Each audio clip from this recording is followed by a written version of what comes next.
ഇടയിൽ ജാസി പറഞ്ഞ വ്യക്തിയുണ്ടല്ലോ, അവൻ വന്ന് ഇങ്ങനെ പറയുന്നല്ല ഈ നന്ദിനി പറഞ്ഞ പെൺകുട്ടിനെ, അതിലെന്താ വാസ്തവം നമുക്ക് ആർക്കും അറിയില്ല. അതിലെന്താ വാസ്തവം ഉണ്ടെന്ന് ഈ ആഷിക്ക് പറഞ്ഞ ആ കുട്ടിനെ ഇവന് അടിച്ചിട്ടും കുത്തിയിട്ടും കയ്യിലും മുറിയൊക്കെ ആക്കിയിട്ടും അങ്ങനെ ഓരോ പ്രശ്നങ്ങളായപ്പോ അവളുടെ അടുത്ത് പോയിട്ട് നന്ദിനി എന്നൊന്ന് കയറ്റി വിടണം.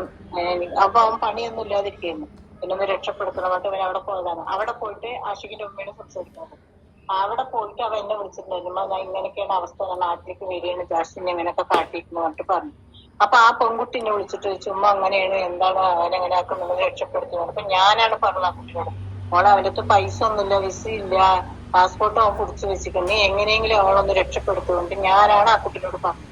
അല്ലാതെ ഈ ജാസി പറയണമായി പറയണതൊന്നല്ല സത്യം. എന്റെ മോനെ അവന്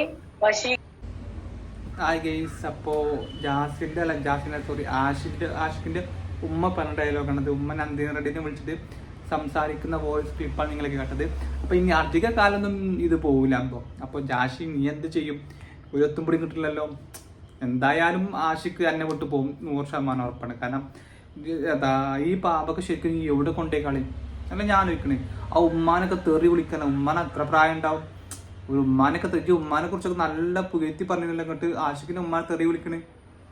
നീ നിന്റെ ഉമ്മ അതാണ്, നിന്റെ ഉമ്മ ഇതാണെന്നൊക്കെ പറഞ്ഞിട്ട് ഭയങ്കര പുകഴ്ത്തി പറഞ്ഞില്ല. ഉപ്പി ഉമ്മ എനിക്ക് ജീവനാണെന്നൊക്കെ പറഞ്ഞു. അങ്ങനെ ജീവനാണെങ്കിൽ നിന്റെ കൂടെ കഴിയുന്ന ഒരു ഫ്രണ്ടിന്റെ, ഞാൻ ഫ്രണ്ട് ഞാൻ പറയുള്ളൂ കേട്ടോ, ഫ്രണ്ടിന്റെ ഉമ്മാനൊക്കെ തെറി വിളിക്കുക പറഞ്ഞു കഴിഞ്ഞാല്, വാട്സാപ്പിൽ തെറി വിളിക്കുക എന്നൊക്കെ പറഞ്ഞു കഴിഞ്ഞാല്, അപ്പൊ നീ ഈ കാണിക്കുന്ന മുഴുവൻ ഫുള്ള് ഉടായ്പതരാണ്. ഉടായ്പതര, പക്ക ഉടായ്പതര. എനിക്ക് വേണ്ടിയിട്ട് ആഷിക്കിനെ മാക്സിമം ഉപയോഗിക്കണം. എനിക്ക് വേണ്ടിയിട്ട് എൻ്റെ സൗകര്യത്തിനും എൻ്റെ സന്തോഷത്തിനും വേണ്ടി മാത്രം ആഷിക്ക്. ഞാൻ ആഷിക്കിനോട് ചോദിക്കണം, എനിക്ക് ഇട്ടറിന് പോയിക്കൂടെ? ഇതെന്തിനാ ഓന്നെ തൂങ്ങിക്കണമ്പോ? എനിക്ക് ഇട്ടറിന് പോയിക്കൂടെ? എനിക്ക് ഇട്ടറിന് പോയിക്കൂടെ ഓനെ? എനിക്ക് ചിന്ത ഓൻ തന്നെ തൂങ്ങിക്കണേ. പക്ഷെ ആഷിക്ക് കുറ്റം ഉണ്ട്. അപ്പൊ ആഷിക്ക് നല്ലൊരു തൻ്റെ തങ്കുറപ്പുണ്ടെങ്കിൽ ഇട്ടറിന് പോണം. എത്ര കാലപ്പത് ഓടും?